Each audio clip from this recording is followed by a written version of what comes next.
আনসারকে দিয়ে যে খেলা শুরু হইল তাতে বোঝা যায় পতিত সরকারের সেনাপতিরা এখনো সবল এবং সক্রিয়। এই আনসার কাণ্ড একটা কিন্তু ওয়েক আপ কল প্রফেসর ইউনূসের সরকারের জন্য। সরকারের সব স্তরে হাসিনার লোকজনদের না বের করে দিলে এই অনিশ্চয়তা এবং স্থবিরতা কাটবে না। আমি এটা ক্রমাগত বলে আসতেছি, সুপ্পু থেকে শুরু করে হাসিনার নিয়োগ দেওয়া ব্যক্তিদের বাইর করে না দেওয়ার ফল আমরা পাচ্ছি এবং পাইতে থাকবো। এর আগে শীর্ষ আদালতের মাধ্যমে কু করার চেষ্টা হয়েছিল, আগামীতে এই ধরনের চক্রান্ত চলতেই থাকবে। কেউ যদি মনে করে থাকেন পরাজিত ফ্যাসিস্টরা এবং তাদের প্রভু ভারত সবকিছু মেনে নিয়ে বসে থাকবে, তাইলে কিন্তু বোকার স্বর্গে বাস করিচ্ছেন। ওদের ফেলে যাওয়া জঞ্জালগুলো সমূলে সাফ করেন। ছাত্ররা আনসার কাণ্ড ব্যর্থ করে দিচ্ছে, কিন্তু ছাত্রদের ডাকতে হবে কেন? পুলিশ আছে না, বিজিবি আছে না, আর্মি আছে না? ছাত্ররা কি ছাত্রলীগ না মাস্তান যে এরা এই শেষ পিটাবে সবাইকে আর সবাই ঠান্ডা থাকবে? এটা কোনো প্রসেস হইল? আনসার অনেক আগে থেকে প্রস্তুতি নিতেছে, আমরা সবাই জানি। আর স্বরাষ্ট্র উপদেষ্টা লেজ মলতেছে বসে বসে। ওই যে দেখেন স্বরাষ্ট্র উপদেষ্টা মালদারে দেখেন কেমনে কথা কয়। 3 উপদেষ্টা এবং অন্যান্য যারা সহকর্মী সবার সাথে আলোচনা করে আমরা একটা সিদ্ধান্ত উপনীত হয়েছি, এখন থেকে রেস্ট প্রথা থাকবে না আনসারে। আর অন্যান্য যে যাদের দাবি দাওয়াগুলি আছে ওই জন্য একটা কমিটি করে দেওয়া হচ্ছে। এই কমিটি পর্যালোচনা করে আমাদের কাছে পাঠিয়ে এবং তা আমরা আন্তঃমন্ত্রণালয়ে বসে একটা সিদ্ধান্ত নিব। এইটি আপনাদের কাছে আপনার এই মেসেজটা সবাইকে পৌঁছায় দেন। রেস প্রথাটা একটু কি এটা একটু ব্যাখ্যা করলে ভালো হয়। রেস প্রথাটা হচ্ছে আমাদের নিয়ম নীতিমালা নিয়োগ বিধিমালা অনুযায়ী ওনারা 3 বছর চাকরি করার পরে 6 মাস যাবত ওনারা রেস্টে থাকে। এরপরে ওনারা আবার অঙ্গীভূত হয় 6 মাস পরে। এই 6 মাস ওনাদের জীবন জীবিকাটা একটু দুর্দশার মধ্যে থাকে, সেই জন্য ওনাদের মূল সমস্যাটা ওই জায়গায়। এই জন্য আমরা সবাই মিলে একটা একমত পোষণ করি যে এই প্রথাটা যেন বাতিল করা হয়। নিয়োগ বিধিমালা থেকে সেটা আমরা কিভাবে বাতিল করা হবে সেই প্রক্রিয়াটার মাধ্যমে আমরা এটাকে রেগুলার জব হিসাবে কিভাবে করা যায় সেটা আমরা দেখেছেন কথা কিতে পারে কাঁপিচ্ছে। হ্যাঁ, কাঁপিচ্ছে কেমন করে? আমি শিওর ডরাই প্যান্ট ভিজাই ফেলছে। এরা কোন আক্কেলে স্বরাষ্ট্র উপদেষ্টা বানাইছে? শোনা যায় এরা নাকি বিএনপির রিকমেন্ডেশনে করা হয়েছে। সত্য মিথ্যা জানি না। ওই নাকি কেউ গেলেই তাকে কয় যান বিএনপি করেন, এটা নাকি কয় ওই বিএনপির প্রতি কৃতজ্ঞতায়। যাই হোক, সত্য মিথ্যা তো জানি না। আবার অনেকে আমার কাছে উষ্মা প্রকাশ করেছে যে আমি কেন ওরে 111 কইছি। ওই নাকি ররে ফাটায় ফেলবে একেবারে, কারণ বিডিআর বিদ্রোহ নিয়ে ইন্ডিয়ারে ধরবে, ও ঠাইসা ধরবে। আপনাদের কি মনে হয় ইন্ডিয়ার সামনে দাঁড়ানোর হিম্মত রাখে? সব অপদার্থ উপদেষ্টা নিয়ে চলতেছে। আর এক উপদেষ্টা তৌহিদ সাহেব, উনি মায়ের বাচ্চা হবে তাই ছুটি নিয়ে নাকি আমেরিকা গেছে। এটা রক্তাক্ত বিপ্লবের পরে এই হইতেছে উপদেষ্টার অবস্থা। সাজেশন কইছে যে সমস্ত মামলা দেওয়া হইতেছে তার নাকি প্রথম পর্যায়ে পার হইতে পারবে না। তো এর দায় কার বলেন? আপনারাই বলেন। স্বরাষ্ট্র আর আইন উপদেষ্টার তো নাকি? যাই হোক, আসিফ নজরুল্লাহ এটা ব্যাখ্যা দিছে, কিন্তু এটা নিয়ে পরে আলাপ করবো। আজকে অন্য বিশাল প্রচুর আলাপ আছে, সেই জন্য আজকে এটা ধরিচ্ছি না। তো যে অভিযোগে মামলাগুলো দেওয়া হয়েছে তার বেশিরভাগ ক্ষেত্রে তো হাস্যকর। যেভাবে গ্রেপ্তার হচ্ছে অতি নাটকীয়, আর যেভাবে আদালতে তোলা হচ্ছে তার দায়িত্ব জ্ঞানহীন। আপনি যদি কোনো একজনকে অভিযুক্ত করে আদালতেই তোলেন, তারে মাইরা বিসি ফাটায় তো দিতে পারেন না, তাই না? আপনি শুরু করলেন ডিম মারা দিয়া, এটা মানা যায়। কিন্তু এখন আপনি এমন মাইর দিলেন যে বিসি ফাইটে যাবে। মাহমুদুর রহমানের উপরে কুষ্টিয়া আদালত প্রাঙ্গণে হামলা আর কালামানিকের বিসি ফাটায় দেওয়া কোনভাবে আলাদা? আসিফ নজরুল কইছে দুটো নাকি আলাদা না, দুটো একই জিনিস। অগ্রজ সাংবাদিক মাহমুদুর রহমান সাহেব, উনাকে আদালতে কি নির্মম ভাবে রক্তাক্ত করা হয়েছিল, তখন আপনারা সবাই কি প্রশ্নটা করেছিলেন? আপনাদের টিভি থেকে এই নিউজটা দেখাতে পেরেছিলেন? বিএনপির আইনজীবীরা এই কাজ করতেছেন কলে, এটা সবাই কইতেছে। নিজের বিবেককে প্রশ্ন করেন কাজটা ঠিক করতেছেন কিনা। মানিকের বিসি ফাটাইলে পাবলিকে খুশি হবে। আমার তো মনে হচ্ছে যে পাবলিক খুশি করার মিশনে নামিছেন উপদেষ্টারা। একজন গ্রেপ্তারকৃত অভিযুক্তকে যদি নিরাপত্তা দিতে না পারেন, তাহলে ক্যান্টনমেন্টের মধ্যে আদালত বসান। ক্যান্টনমেন্ট ছাড়া তো এখন আপনাদের কোনো গতি নাই। কিছু হইলে ক্যান্টনমেন্ট, কিছু হইলে আর্মি, তো যান ক্যান্টনমেন্টের মধ্যে যে আদালত বসান, ওইখানে নিরাপত্তা দিতে পারবেন। তো মানিকের উপরে হামলার জবাব কিন্তু প্রফেসর ইউনূসকেই দিতে হবে। আজ হোক কাল হোক, একসময় দিতে হবে। বিএনপির আইনজীবীদের কেউ এই প্রশ্ন করবে না। প্রফেসর ইউনূসকে এমন একটা বিব্রতকর প্রশ্নের মুখে ঠেলে দেওয়া কার স্বার্থে, কার উপকার করবে? মনে রাখেন উনি যে আছেন এই জন্য ওয়েস্টকে আমাদের ব্যাপারে হোস্টাইল করতে পারতেছে না ইন্ডিয়া। উনারা আজাইরা বিব্রতকর পরিস্থিতিতে ফেলেন না, উনারা বিব্রতকর পরিস্থিতিতে ফেলবে ইন্ডিয়ান লেসপেন্সারেরা। আপনি যদি ইন্ডিয়ান লেসপেন্সারদের জন্য দেওয়া প্রভুপাদ উপাধি পাইতে চান সেটা অবশ্য আলাদা কথা। তো প্রফেসর ইউনূসের ডিপেন্ড করলাম, এবার ওনারা এটা ধরি না কি কন আর ধরি। স্যার আপনি যে জাউরার লগে দেখা করছেন এই যে ইন্ডিয়ান হাই কমিশনার, আমি খুব মাইন্ড করেছি। আপনার কেউ নিশ্চয়ই বলে যে পিনাকি হুদাই মুখ খারাপ করে। হ্যাঁ দেখেছেন কি টাইটেল করেছে, দেখেছেন পত্রিকার নিউজে দেখেছেন। হ্যাঁ এই টাইটেল যদি সত্যি না হয় তাহলে আপনার দপ্তর থেকে প্রতিবাদ পাঠাবেন, আর যদি সত্য হয় তাহলে আপনাকে জবাব দিতে হবে কেন ইন্ডিয়ার কাছে আপনি সাহায্য চাইছেন। প্রণয় ভার্মার লগে আপনার দেখা করতে হবে কেন? সৌজন্য। হ্যাঁ ওই যে কইছে সৌজন্য সাক্ষাৎ, তো ও সৌজন্য দেখাইছে আপনারে স্যার কি কন? আপনার শপথ অনুষ্ঠানেও আসছিল, আসে নাই, ওই সৌজন্যটাটুকু দেখাই নাই। এই তো জাউরার সৌজন্য বোধ, তাই না? আপনি বলেন ছাত্ররা আপনার দায়িত্ব দিছে, তো ছাত্ররা কি ভারতের সাথে কুসুম কুসুম সম্পর্ক অনুমোদন করে? করে না তো। তবে এই ছাত্রদের সম্পর্কে কিছু বলা দরকার একজন অগ্রজ হিসাবে, আর এই লড়াইয়ের একজন স্টেক হোল্ডার হিসেবে। আর প্রফেসর ইউনূসকে কিছু ইনসাইড স্টোরি সম্পর্কে বলা দরকার, তাইলে ওনার বক্তব্যগুলো আশা করি আরো নিখুঁত হবে। এই বিপ্লবটা স্যার ছাত্ররা শুধু একা করে নাই, ছাত্ররা লড়াইয়ের স্পিয়ার হেড ছিল, মানে যারা রাজনীতির ভাষায় বলে ভ্যানগার্ড, মানে কমিউনিস্টরা কয় আর কি ভ্যানগার্ড, বর্ষার ফলার মতো আর কি। বর্ষার ফলা কিন্তু একা কিছু না, এটা অকার্যকর অস্ত্র বা সামান্য কার্যকর অস্ত্র। আর পিসের লাঠিটাও একা কিছু না, সামান্য কার্যকর অস্ত্র, কিন্তু দুইটা একসাথে এটা কার্যকর অস্ত্র হইয়া ওঠে। তো বর্ষার ফলাটা হইতেছে ছাত্ররা, আর জনতা হইতেছে পিসের লাঠিটা।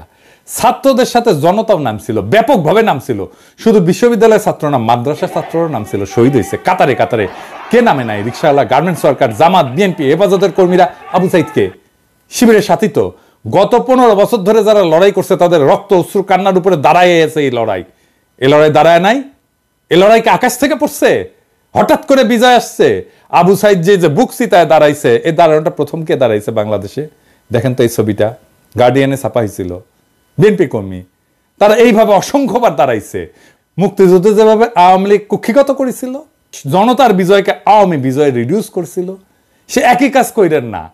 আওয়ামী ন্যারেটিভের পরাজয় তো দেখলেন, এবার আপনাদের এই ন্যারেটিভও কিন্তু পরাজিত হবে যদি এটারে ছাত্রদের লড়াই হিসাবে শুধুমাত্র প্রতীয়মান করেন। 5 তারিখে আর্মি গুলি চালায় নাই, চালাইতে পারত।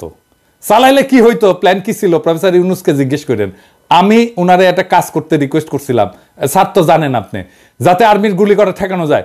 উনি কাজটা করছিলেন, আপনাকে ধন্যবাদ। ওনার কাজটা সূত্র ধইরা আমার একজন বড় ভাই যিনি জাতিসংঘে কাজ করতেন, তিনি জাতিসংঘে কিছু গুরুত্বপূর্ণ ভূমিকা রাখছিলেন। জাতিসংঘের মহাসচিবের কাছে একটা ক্রুশিয়াল ভূমিকা ছিল। আমি প্রফেসর ইউনূসকে জানাইছিলাম যে এত কিছুর পরেও যদি আর্মি গুলি করে তাহলে প্ল্যান বি কি? আর্মির সাবেক জেনারেলরা আর্মি কনভয়ের সামনে দাঁড়াইতো। কারা কারা দাঁড়াইতো আমি আজকে নাম কইলাম না। হাসিনা যদি টিকা যাইতো তাহলে প্ল্যান সি ছিল। লড়াই এমন জায়গায় পৌঁছাইছিল যে আমরা সশস্ত্র লড়াই করলেও জিতে আসতে পারতাম, আর আমরা সেটা করতামও, আন্তর্জাতিক শক্তির সাহায্য নিয়ে করতাম, আগাইছিলামও। আর বেশি না কই। এইবার আমি একটা খুব খারাপ একটা সেন্সিটিভ প্রশ্ন করি, স্যার আপনারাও করি, ছাত্রদেরকেও করি, কিছু মনে কইরেন না প্রফেসর ইউনূস এবং ছাত্ররা। এই যে কয়েকশো পুলিশ মারা গেল, মাইরা যে টাঙ্গায় রাখা হলো, কে করছে? ছাত্ররা। আপনারা এটার ওনারশিপ নেবেন? নেবেন না তো। থানা আক্রমণ হইল একের পর এক, এমন কোন থানা নাই বাদ গেছে। পুলিশ যে আতঙ্কে পলাইলো, কে মাইরা টাঙ্গায় রাখছিল? কে? ছাত্র ভাই আপনারা রাখছিলেন?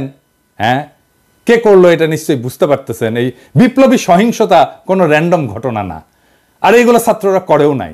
কিন্তু বিপ্লবী সহিংসতার একটা ডিসাইসিভ রোল ছিল। হাসিনা না পড়লে পুলিশের পরে আমলাদের সিরিয়াল ছিল। হ্যাঁ আমি জানি, বাইসা গেছেন আপনারা। ওই যে সব সুন্দরী সব অপসরীরই একটা দুর্গন্ধযুক্ত গুজ্জদার থাকে, সেরকম এইরকম বিপ্লবের একটা বিপ্লবী সহিংসতা থাকে যেটা কেউ ওন করে না, কিন্তু ওই বিপ্লবী সহিংসতাটা দরকার। সেই জন্য আপনি বিপ্লবের পুরা গল্প কোনোদিন পাইবেন না, কারণ এই কথাটা কেউ বলবে না যে আমি এটা করেছি, কেউ বলবে না, কেউ স্বীকার করবে না, কিন্তু এটা হয়েছে।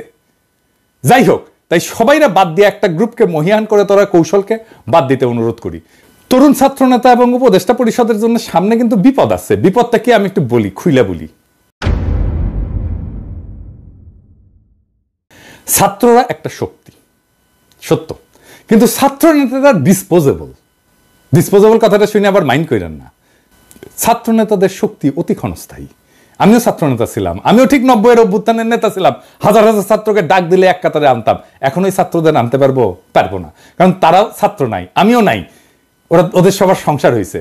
রাজশাহী মেডিকেল কলেজে গেলে হ্যাঁ সাবেক ছাত্র পরে পরিচিতি পাইছে, পিনাকি ভট্টাচার্য হয়েছে, সেই জন্য হয়তো আসবে অনেকেই। কিন্তু আমি যদি আজকাল পিনাকি না হইতাম কেউ আসতো না।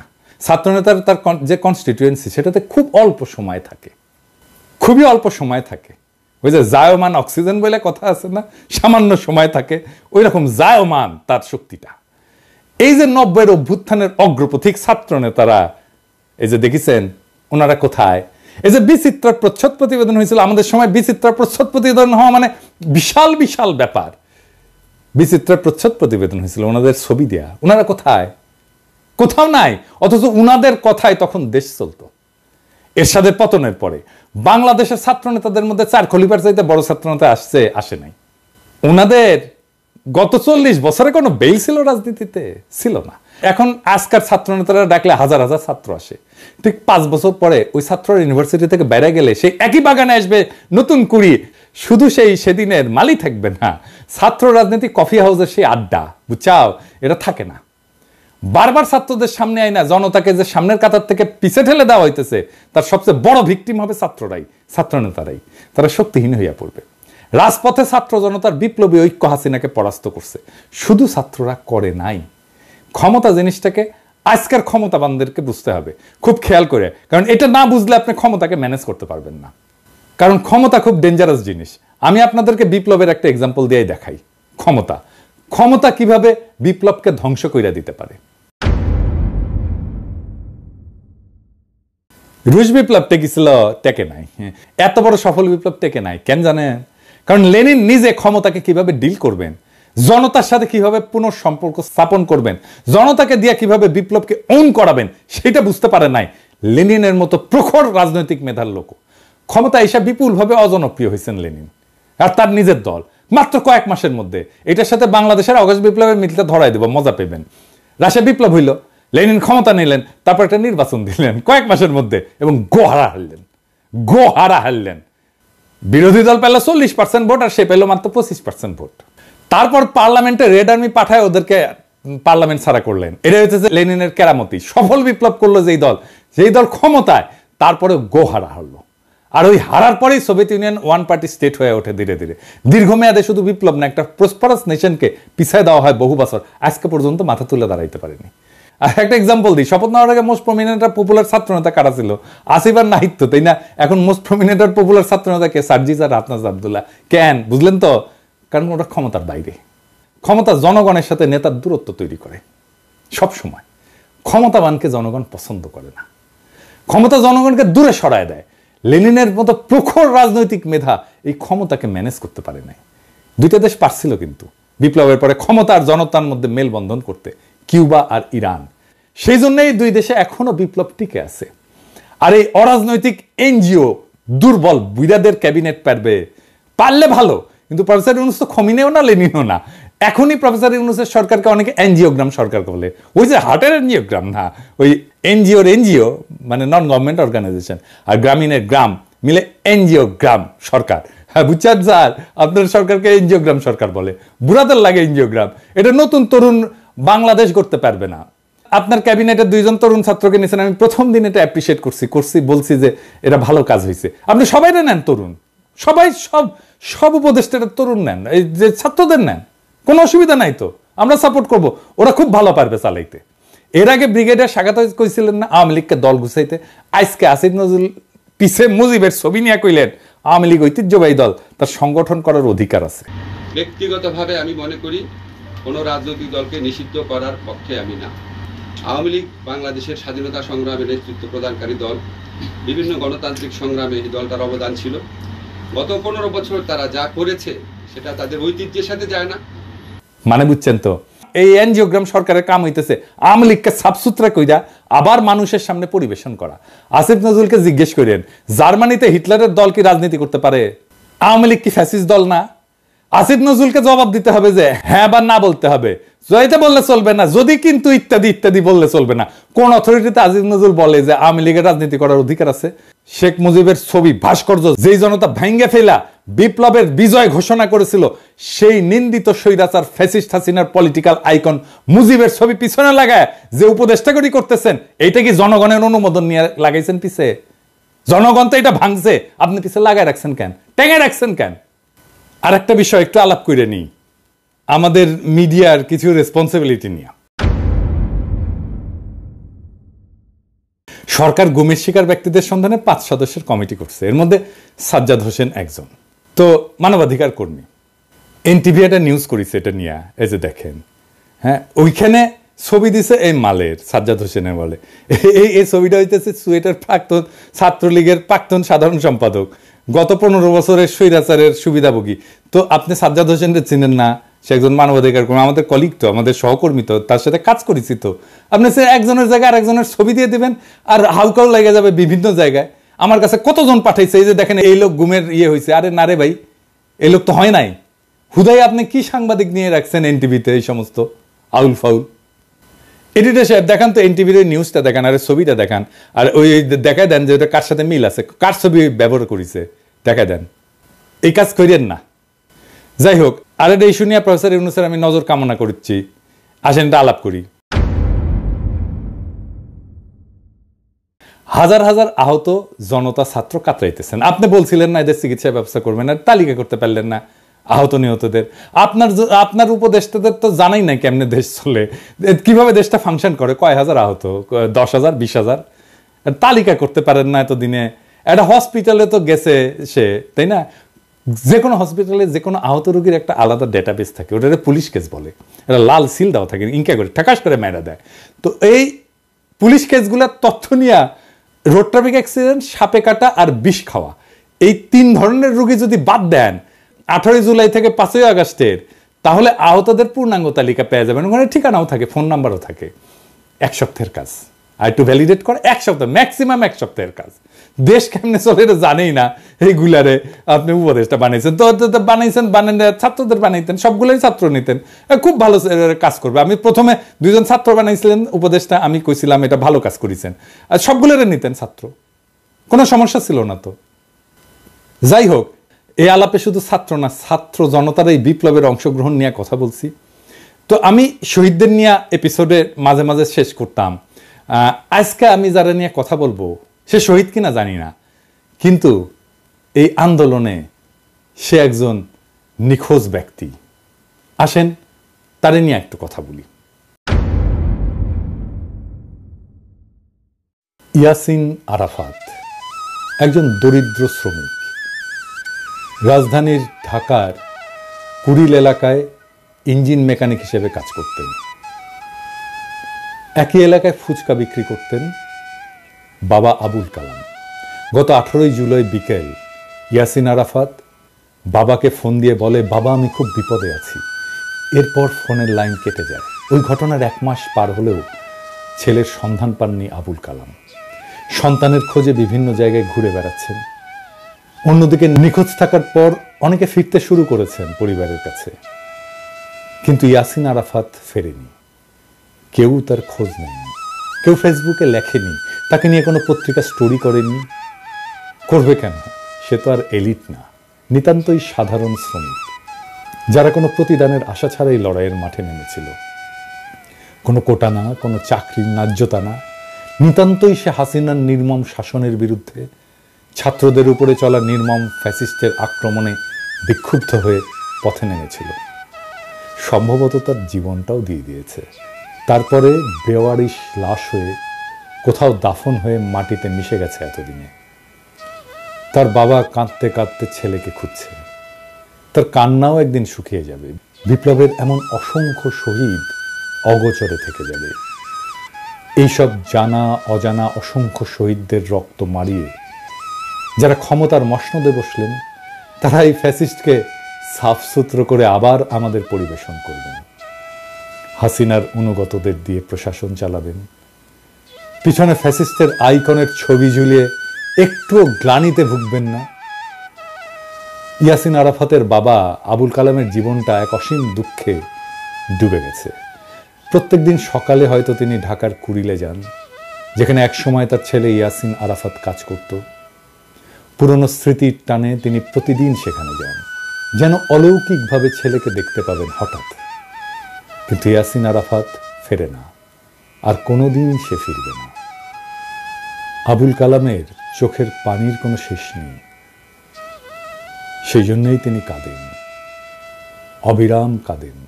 তিনি জানেন যে তার কান্না কখনোই শেষ হবে না। প্রত্যেকটা দিন তাকে মনে করিয়ে দেয় তার ছেলে আর মেয়ে, কিন্তু তবুও তিনি আশা ছাড়েন না। ছেলের খবর পাওয়ার আশায় দিন রাত কাটান।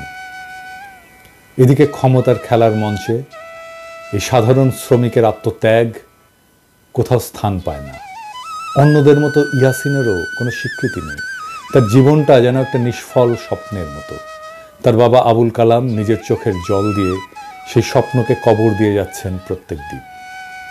কিন্তু এই নিঃশব্দ কান্নার মধ্যেও আরেকটি আগামী বিপ্লবের বীজ রোপিত হয়েছে। ইয়াসিন আরাফাতের রক্তের ফোঁটাগুলো সেই বীজের জন্যে জল হয়ে থাকবে। হয়তো একদিন, অনেক অনেক দিন পর, এই রক্তের রঙে রঙিন হয়ে, এই রক্তের রঙে রঙিন হবে নতুন একটা ভোর। ইয়াসিনের মতো অজানা শহীদদের রক্তেই ফুটে উঠবে সেই ভোর, যা সত্যিকার স্বাধীনতার আলোকে আলোকিত। ততদিন পর্যন্ত আবুল কালামের চোখে থাকা আশা হয়তো ম্লান হবে না, কারণ তার ছেলের আত্মত্যাগ সেই দিনের বিপ্লবীরা ঠিকই স্মরণ করবে, যে বিপ্লব এক এলিটের হাত থেকে আর এক এলিটের হাতে ক্ষমতা হস্তান্তর করবে না। এভাবেই অগণিত শহীদের আত্মত্যাগ একদিন ইতিহাসের পাতা জুড়ে লেখা হবে। আর তখনই হয়তো আবুল কালামের চোখের জল একটু থামবে এবং তিনি জানবেন যে তার ছেলে কোনো অচেনা ইতিহাসে হারিয়ে যায়নি, বরং সেই ইতিহাসের অংশ হয়ে বেঁচে আছে। ইনকিলাব জিন্দাবাদ।